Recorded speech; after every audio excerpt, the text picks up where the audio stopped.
Bonjour. Donc, moi, c'est le professeur Kedi Haj, je travaille à l'hôpital Mustapha. Je remercie le professeur Kesraoui de m'avoir associé à cette journée de mise en place du registre sur les AVC. Et donc, après des notions d'épidémio et le diagnostic, nous allons parler des AVC ischémiques et des AVC hémorragiques avec le professeur Amalou par la suite. Alors, il est clair que c'est l'affection neurologique la plus fréquente. On vous l'a déjà dit en introduction, c'est la grande urgence médicale pour nous, notamment neurologues. Il faut savoir qu'il y a de grands progrès qui ont été réalisés dans sa prise en charge et la compréhension de ces mécanismes, mais c'est surtout la qualité de sa prise en charge qui est intéressante à comprendre aujourd'hui et qui permet donc de mieux gérer ce genre de patients quand ils arrivent aux urgences. Alors, le principe, c'est la structure spécialisée dans l'idéal.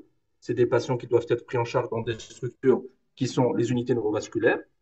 Le bénéfice de ces unités ne dépend pas, c'est-à-dire n'est pas en relation uniquement avec le principe de la thrombolyse. Tous les AVC, qu'ils soient hémorragiques, thrombosiques, ischémiques, etc., doivent être pris en charge. Et cette prise en charge optimale dans des unités spécialisées permettrait donc d'avoir un meilleur pronostic par la suite. Donc, quand on parle d'UNB, on ne parle pas uniquement de thrombolyse. Alors, les recommandations mondiales, je vous ai mis des choses en rouge, je vous dirai pourquoi après. C'est l'urgence absolue, il faut appeler immédiatement le SAMU, et il faut que quand le malade arrive aux urgences, il soit proposé en priorité avant tous les autres pour la prise en charge, notamment pour aller vers l'imagerie très rapidement. Et quand vous voyez ces points en rouge, il y a toujours une notion de délai, il y a toujours une notion de rapidité de prise en charge. Donc c'est le principe, c'est toujours agir vite. Alors, juste un mot sur le diagnostic, ça a été détaillé par le professeur Bouad. C'est tout ce qui survient brutalement.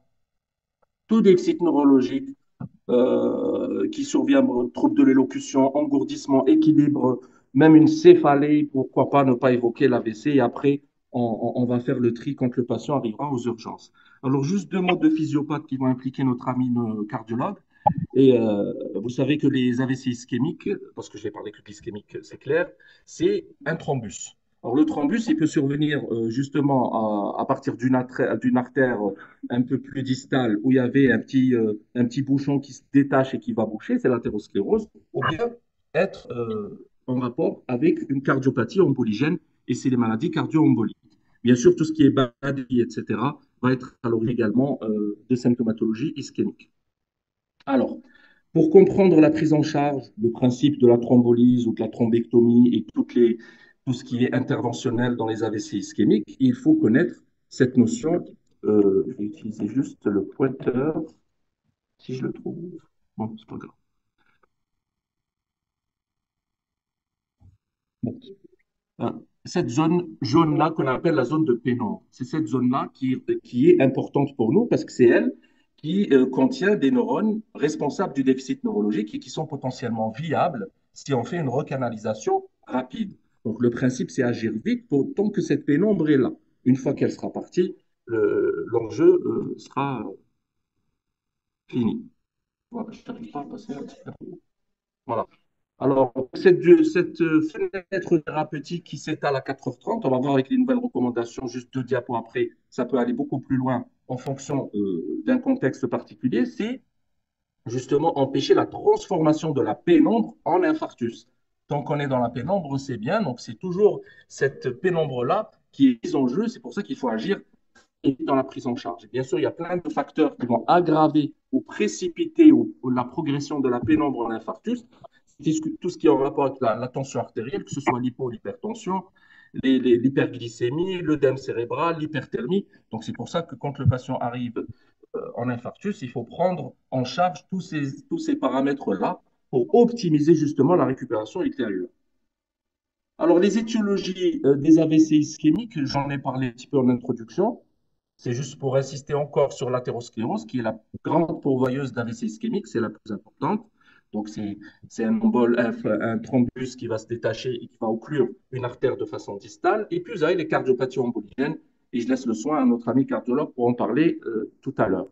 Alors, le bilan de l'AVC, il tiendra compte justement de ces étiologies.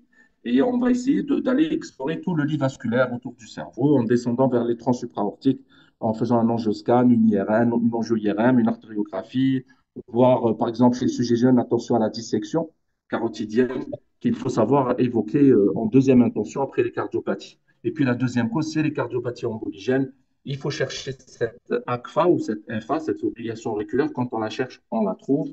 Insister avec le haut ECG, répéter les ECG pour pouvoir la dépister.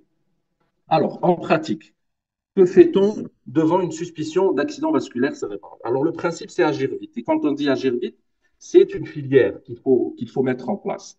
Donc, vous avez ici ce schéma qui est connu de tous. Donc, vous avez tout ce qui est symptômes installés jusqu'à l'arrivée à l'hôpital, c'est la phase préhospitalière. Et c'est cette phase-là qui fait perdre énormément de temps en Algérie, spécialement, parce que nous n'avons pas de SAMU qui est formé à cela, et puis, on ne priorise pas fort, et puis les bouchons, je ne vous dis pas. Donc, il faut vraiment faire vite pour ramener le patient à la structure adaptée. Puis, vous avez de l'arrivée à la porte de l'hôpital jusqu'à l'injection, ce qu'ils appellent le door to middle time, donc de la porte jusqu'à l'injection, si thrombolyse il y a, c'est l'autre délai sur lequel il faut agir. Et là, ce sont plein de facteurs, que ce soit l'accès à l'imagerie qui doit être très rapide, mais également des facteurs humains. Vous faites un bilan, le paramédical, le coursier va mettre 30 minutes pour aller prendre le bilan et 40 minutes pour le ramener. Vous avez perdu des millions de neurones. Donc, il faut réfléchir en vitesse. Alors, en préhospitalier, l'idéal, ce serait quoi? C'est que le patient a été, c'est-à-dire, on envoie le SAMU au patient, donc il y a un médecin généraliste, un urgentiste dans le SAMU, et l'urgentiste va poser un certain nombre de questions pour accélérer justement la procédure, pour que le malade, quand il arrive à l'hôpital, on ne perde pas de temps avec cet interrogatoire. Donc, on va rechercher son âge, bien sûr, les antécédents, tous les facteurs de risque cardiovasculaire, est-ce qu'il a eu une hémorragie récente, des cognitifs, le traitement qu'il prend, notamment les anticoagulants, il faut insister sur ça, les antivitamines K ou bien les nouveaux anticoagulants et même les antiagrégants. Et donc, si la famille est là, il faut demander la dernière ordonnance de ce patient-là s'il a des antécédents. Deuxième partie, toujours en préhospitalier, dans l'anamnèse, si si le patient peut répondre, l'interroger, s'il n'a pas des troubles de l'élocution sur la nature des symptômes, comment ils se sont installés, est-ce qu'il y avait des prodromes éventuels qui pourraient orienter vers un AVC hémorragique et non pas ischémique, l'heure exacte et précise de début des symptômes, sinon l'heure d'appel, si on a appelé le SAMU au téléphone, notez cette heure, c'est là peut-être que le malade a fait son AVC, ses premiers symptômes. Et puis l'AVC du réveil qui est très, très fréquent. On va en parler tout à l'heure. Il y a des choses qui ont changé. Demander s'il s'est levé la nuit, à quelle heure il s'est levé, ou bien à quelle heure il s'est endormi, c'est-à-dire l'heure où il était le plus valide et, si je puis dire, normal. Donc l'enquête doit être policière. Toujours en préhospitalier, quand on est dans l'ambulance, dans l'idéal, prendre une tension, une fréquence cardiaque, faire parler le malade pour voir s'il a des troubles de l'élocution, s'il a une aphasie, s'il a des troubles de la compréhension, etc. Et puis, s'il y a suspicion d'AVC confirmé, on va l'UNV la plus proche, je dis bien dans l'idéal. Maintenant, il arrive à l'hôpital, l'urgentiste va l'accueillir, il va poser des questions rapides pour le diagnostic, comme l'a dit tout à l'heure le professeur Abdallah, des difficultés à parler, est-ce qu'il a des difficultés à bouger une moitié du corps, des troubles de l'équilibre, des troubles de la vision, est-ce qu'il a un mal de tête violent et soudain, et puis on va conditionner le patient, on va tout de suite le prendre en charge, prendre sa pression artérielle, une glycémie capillaire, une fréquence cardiaque, un ECG, prendre la température et mettre une voie veineuse. Donc tout ça, il faut le faire en moins de 5 minutes. Hein. Le patient doit être examiné sommairement. Je vous parlerai tout à l'heure du score NIHSS. On remplit la fiche, on met le nom, le prénom, l'heure d'arrivée, est-ce qu'il a un IDM ou un infarctus récent et les prises médicamenteuses, bien sûr. Donc, on va confirmer encore, l'urgentiste va vouloir examiner, il va dire le SAMU ont examiné sommairement dans l'ambulance, je réexamine, mais ça va être très rapide. C'est toujours le concept du FAST, Face, Arm, Speech, Test. Donc, la face, il y a une paralysie faciale, un déficit moteur d'un membre, et puis l'élocution, la parole. Donc, le score NIS, ou NIHSS, c'est un score qui évalue la gravité de l'AVC. C'est sur ce score qu'on va se baser pour dire si on thrombolise ou on ne thrombolise pas le patient. Donc, il tient compte d'un certain nombre de paramètres. Vous l'avez même sur Google Play, vous pouvez le télécharger. Comme ça, quand vous avez votre malade, vous mettez vos paramètres, il vous donne le score à la fin directement. Donc, c'est un score important. Après, vous avez les autres échelles. Hein. Si le patient a des troubles de la conscience, il ne faut pas oublier le Glasgow que vous connaissez tous. Après, nous, on utilise également un peu à froid. On ne le fait pas tout de suite parce qu'on priorise le malade pour la thrombolyse éventuelle. Donc, c'est le score de Rankin modifié qui lui va nous donner une autre idée du handicap. Il va prévoir le handicap ultérieur, parce que c'est un score de suivi. On va voir comment le patient va évoluer par la suite. Alors, aux urgences, il va être alité, à plat strict. Pour favoriser la perfusion cérébrale, il doit être à jeun parce qu'il y a un risque de fausse route, bien sûr. On place une sonde nasogastrique s'il a des vomissements. Et on place une sonde urinaire s'il a une rétention urinaire, bien sûr, mais pas tout le temps. On va le scoper éventuellement pour surveiller la tension artérielle et la fréquence cardiaque. Et puis, on va surveiller également la température et la glycémie. Alors, tout ce qui est antiagrégant ou anticoagulation, c'est une diapo un peu prématurée, mais j'en parlerai quand même. On proposera l'anticoagulation quand il y a des autres causes, des autres affections, des autres AVC, des autres affections vasculaires cérébrales, comme les thrombophlébites, la dissection, et puis une sténose artérielle serrée. On discutera bien sûr avec les cardiologues sur la cardiopathie oncogène à haut risque. Il y a un score à faire pour indiquer le CHA2DS2-VASc notamment, pour indiquer l'anticoagulation par la suite. Mais bien sûr, elle peut être retardée, surtout si l'AVC est massif, parce qu'il y a un risque spontané de transformation hémorragique. Les autres traitements, les antiagrégants, si le patient n'est pas thrombolysé, on peut proposer une dose de charge d'aspégique à 300 mg et jusqu'à 3 jours, et puis on dégraisse progressivement. Alors, l'HTA, à la phase aiguë, il faut la respecter jusqu'à 22,11, 22,12. Après, au-delà de ce seuil, on pourra la diminuer légèrement. Il ne faut pas la faire baisser parce que sinon on va aggraver l'ischémie cérébrale. Le glucose également, donc on ne traitera une hyperglycémie que si elle est supérieure à 180 mg par décilitre, pas en dessous. Donc ici, vous avez un tableau qui vous résume toutes les précautions à prendre justement autour de la tension, de la glycémie, etc. Et tout ça doit être fait très très vite, hein, donc si on a dans l'arrière-idée de thromboliser le patient. Hein, donc il faut faire très vite. Donc finalement, le patient a été vu, a été scopé, on a mis une voie veineuse, on a envoyé les bilans qu'on voulait envoyer, on va l'envoyer à l'IRM. Si on dispose d'une IRM, c'est dans l'idéal, ou bien s'il y a une contre-indication, ce sera le scanner, ou bien par indisponibilité, comme c'est le cas souvent chez nous. Alors, si l'AVC est confirmé par la suite, on essaiera de faire donc une exploration des troncs supra-aortiques, bien sûr. Et dans l'idéal, comme je l'ai dit, c'est l'IRM avec ces séquences-là, mais dans la vraie vie, c'est le scanner, sauf que le scanner n'est pas bon en matière de fosse cérébrale postérieure. Je vous ai montré tout à l'heure un cas avec une atteinte de la FCP. Et là, il faut vraiment l'IRM pour objectiver donc un infarctus. Et puis, le scanner peut être normal à la phase aiguë de l'AVC ischémique, mais cela ne contre-indique en rien votre thrombolyse. Mais bien sûr, le scanner vous différencie l'ischémie de l'hémorragie. Vous avez ici, par exemple, un scanner qui est tout à fait normal, réalisé à 2 heures du début des symptômes, mais quand vous regardez l'IRM, en flair, vous avez votre hypersignal qui est clair. Donc, pour vous dire la supériorité de l'IRM par rapport au diagnostic. Voilà. Là, je vais passer parce qu'on en a parlé, le professeur Bouabdallah. Donc, l'effacement du noyau lenticulaire qui est un des signes précoces des accidents vasculaires ischémiques.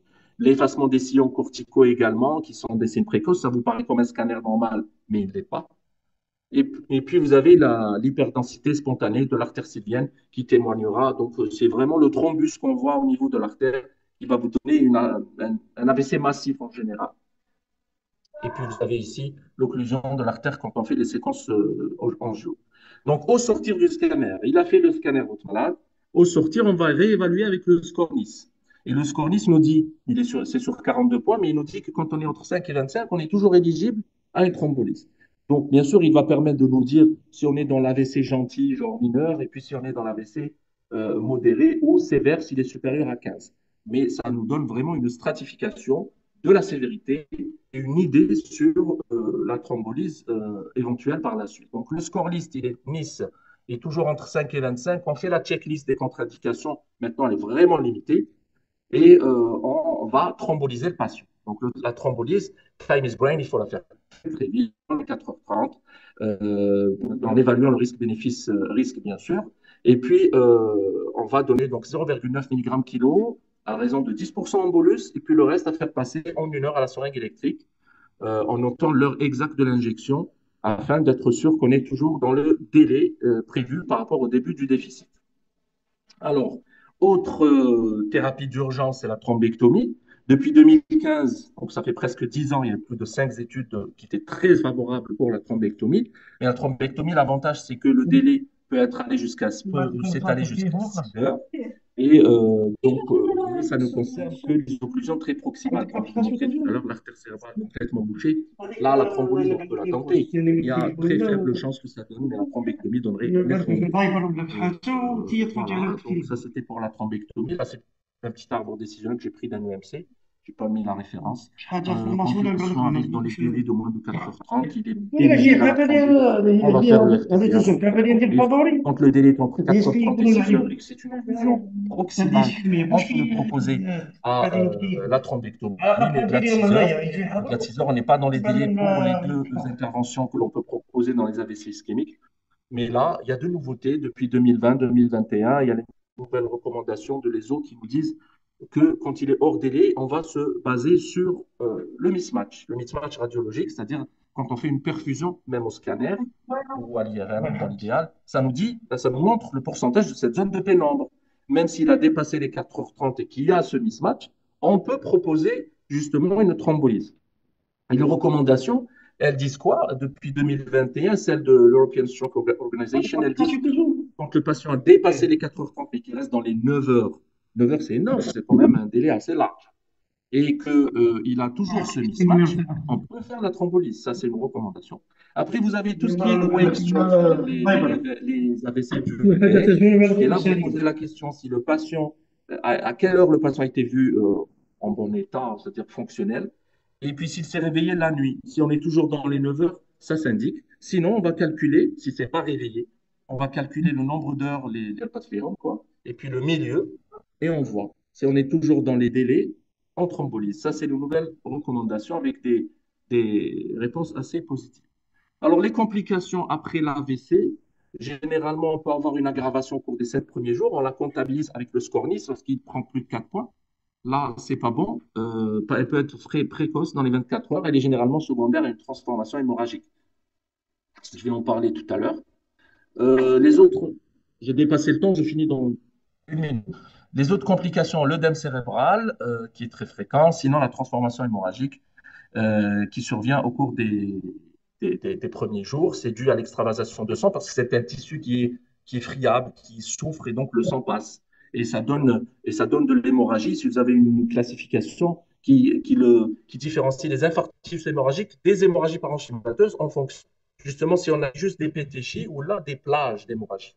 Donc, c'est ça qui fait la différence. Ne pas oublier la prévention des récidives ischémiques précoces, donc c'est toujours les antiagrégants plaquettaires et les infarctus sylviens malins, qui, eux, bien sûr, on ne les thrombolyse jamais parce qu'il y a un risque hémorragique très important, mais on peut les proposer à une craniectomie décompressive qui va sauver le malade, mais au prix de séquelles handicapantes neurologiques très graves par la suite.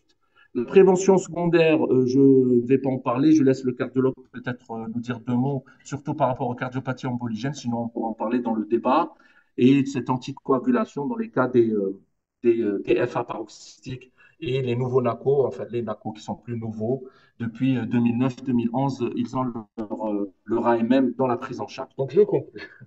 La prise en charge en aiguë reste quand même bien standardisée, mais au prix d'un bon screening du patient. Il faut bien l'évaluer sur le plan fonctionnel. La prise en charge devrait être dans les unités neurovasculaires. Après, quand on a un coin avec un lit et un scope en unité d'urgence, pourquoi pas. Le rôle de l'imagerie médicale est indéniable, il faut la faire très vite afin de pouvoir thromboliser dans les délais, en surveillant bien sûr, en prenant en compte toutes les mesures associées et en essayant de prévenir par la suite les complications thromboemboliques qui peuvent en être la conséquence. Et je vous remercie.